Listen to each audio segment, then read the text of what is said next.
And it is John Gibbons for TAW Live, and delighted to be joined over Zoom by Adam Rowe. And Adam, I had a look when you last came on. I thought it felt like about 6 months ago. It was actually 18 months ago. It was last summer when lockdown had just started, which is mad. I've just got no concept of time at all. But around then, you were obviously, your comedy career was going well. Then we got into lockdown. You were figuring out ways. You've done some stuff, that you were putting up gigs online. You were basically just trying your best. And I think, from there, the fact that, we've never really sort of come out of it, you must be so pleased with how it's gone for you. I'd say you've locked down very well, considering your job is making people laugh in rooms. Yeah, it's really hard to sort of come to terms with the fact that a global pandemic has benefited my life. You and Jeff Bezos. Yeah, it's just me and Jeff that are smelling the roses. Like, it's such a weird thought. Yeah, I think the last time I came on, I was promoting a comedy special I was putting out on YouTube called Club Comic. Yeah. And that was the first time I've put anything online that was like, here's a full chunk. I've put loads of little clips on, but this was like a 45-minute stand-up special shot in London. And that did really well. The podcast, I Do Have a Word, has gone from strength to strength. And as we've come out of these lockdowns, and we've done a couple of live shows with that. Yeah, and I've just got to do some really cool and bigger gigs over the past 18 months. And it's set us up for next year to be the biggest year of my career so far. So, yeah, it's been very exciting and very interesting. But obviously, there's still the anxieties of if Boris Johnson and his mates do anything wrong and they decide they need to distract us and lock the country down, I could lose 2 months of tour dates. So, yeah, it's a weird situation to be in, but overall, yeah, I've had quite a good year career-wise, I suppose.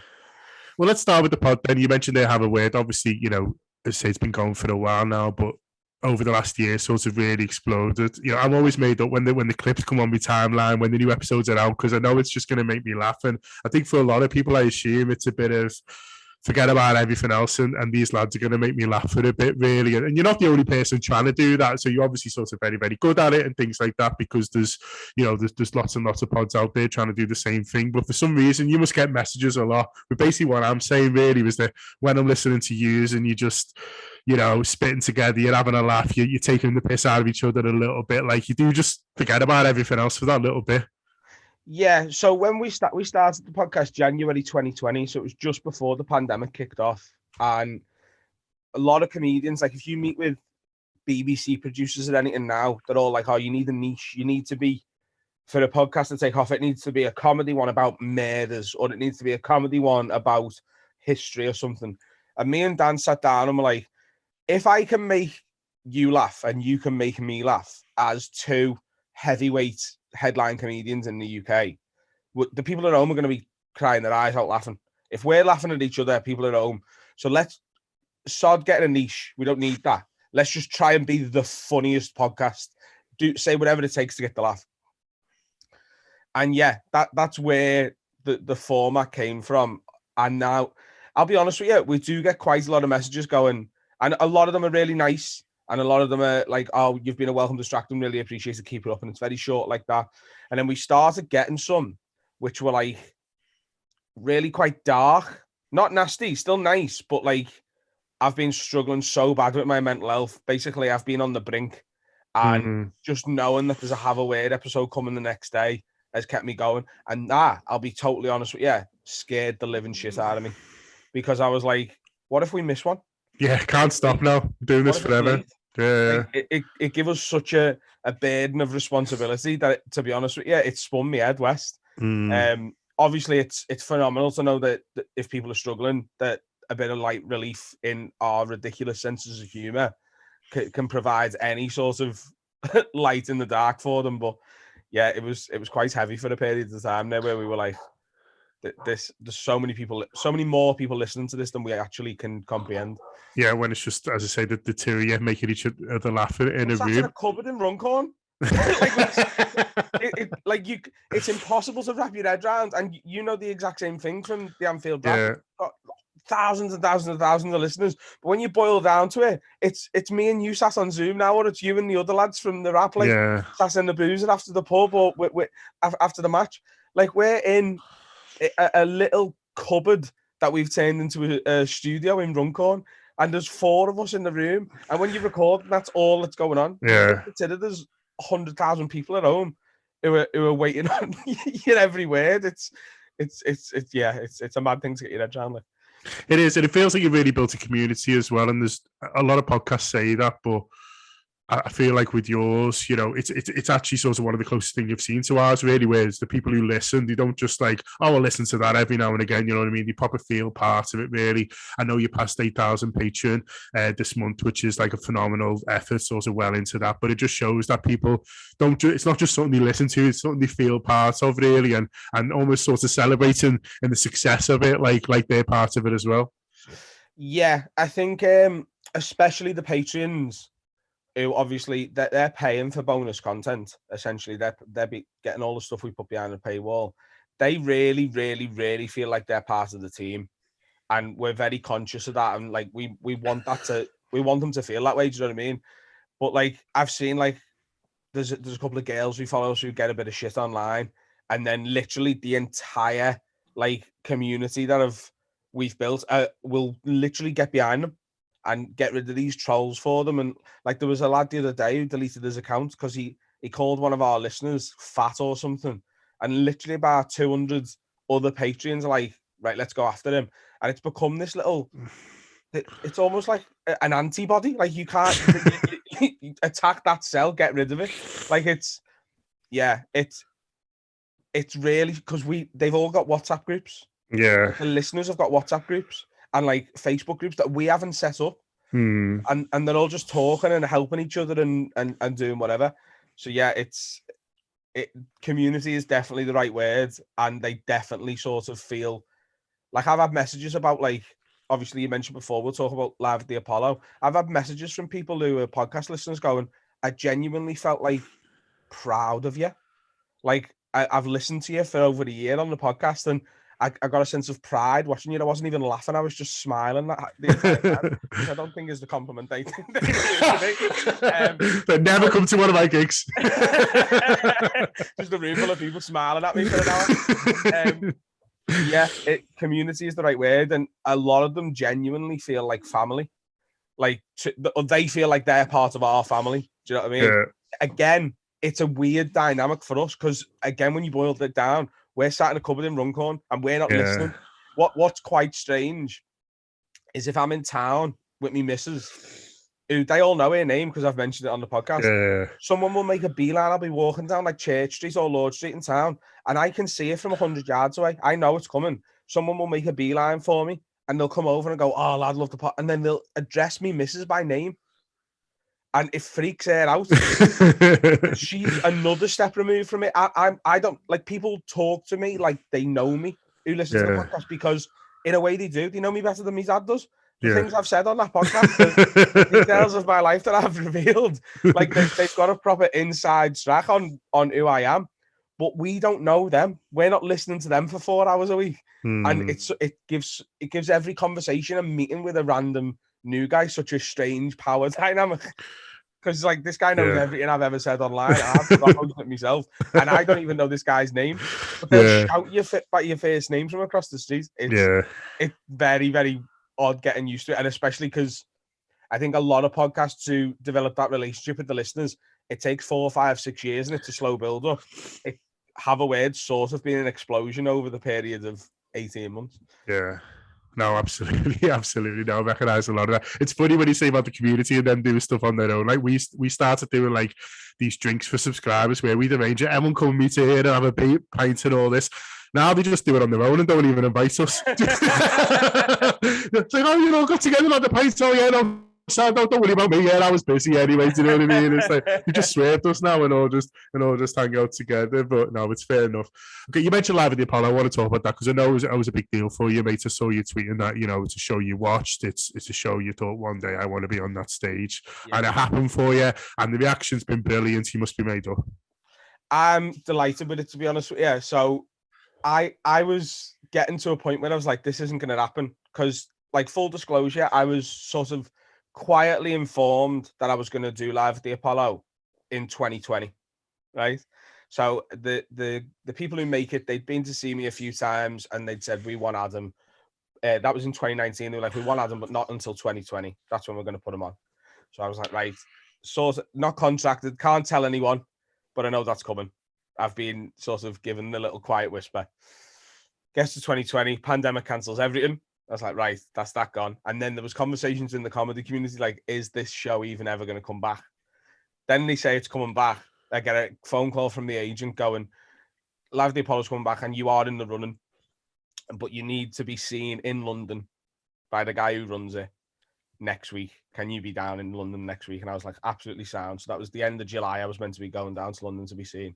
That was on the Thursday. On the Tuesday morning, I tested positive for COVID. Oh. Now, that was the end of July. They were filming the Apollo in September. So I'm like, there's no chance for him to see me. It's just not going to happen.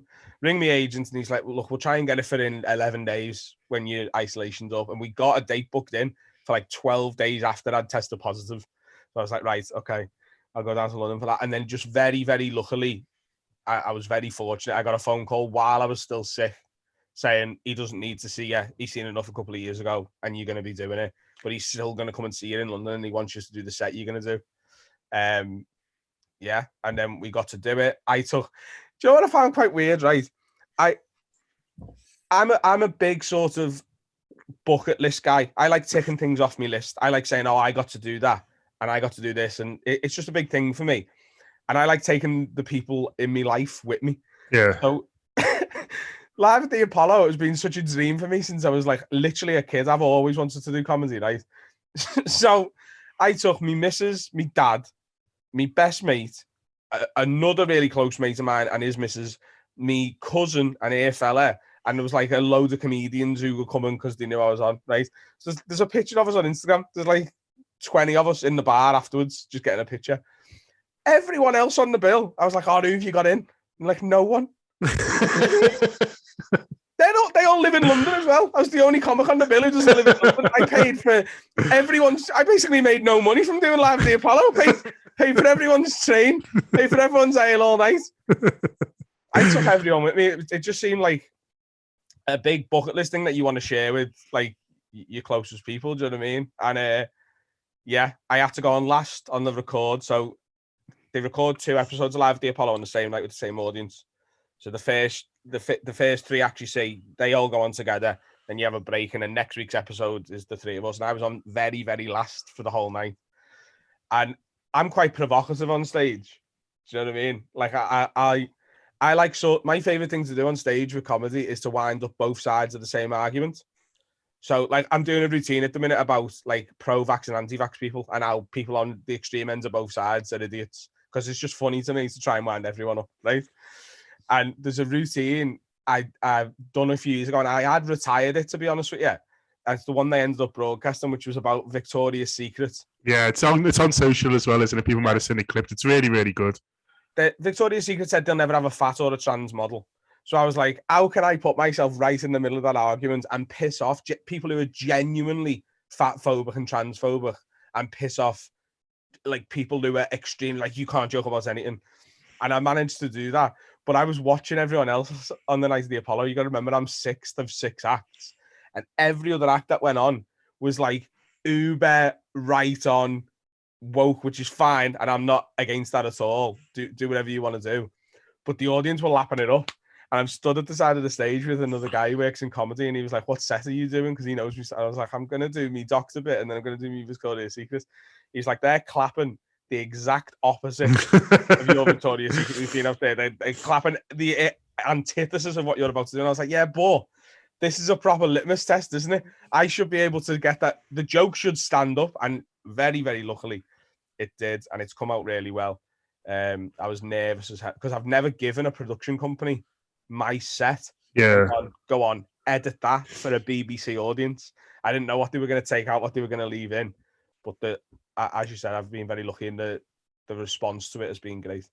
What's been really nice as well online, and I've only just remembered this, I wasn't necessarily going to talk about it. You talk about the Victoria's Secret joke, and I've seen trans people come back to you and say, like, this is how you do it. This is how you make jokes, do you know what I mean, around trans issues. I was going to say about trans people. It's not a joke about trans people. You know, people should listen to it, make your own decisions. I'd imagine you would laugh along. But that was really nice. And I'm sure you've seen that as well. Trans people come to you saying, like, nice one for this. This is how you make jokes in our area that are funny. Yeah, it's that's exactly what you want. On the night it aired, there was literally 1 or 2 tweets from not trans people, or maybe there was one trans person, but a couple of people who fight that fight. Yeah. Going, oh no, this is not okay. But there was so many more from the trans community going, this is great. And the problem with, like, there's a big civil war going on in comedy at the minute, I suppose, between what you can say and what you can't say. And I like to, again, piss off both sides of that argument, because if you're on the extreme end of any argument, I think you always sound stupid. The answer's always in the grey area. The answer's always in the middle. And the reason I've still done that routine, I recorded a podcast a while back called the Comedian Podcast, hosted by Stuart Goldsmith. And if anyone listening to this is properly interested in the mechanics that go into stand-up and writing it, that's what his podcast is. And we've talked at length about that routine.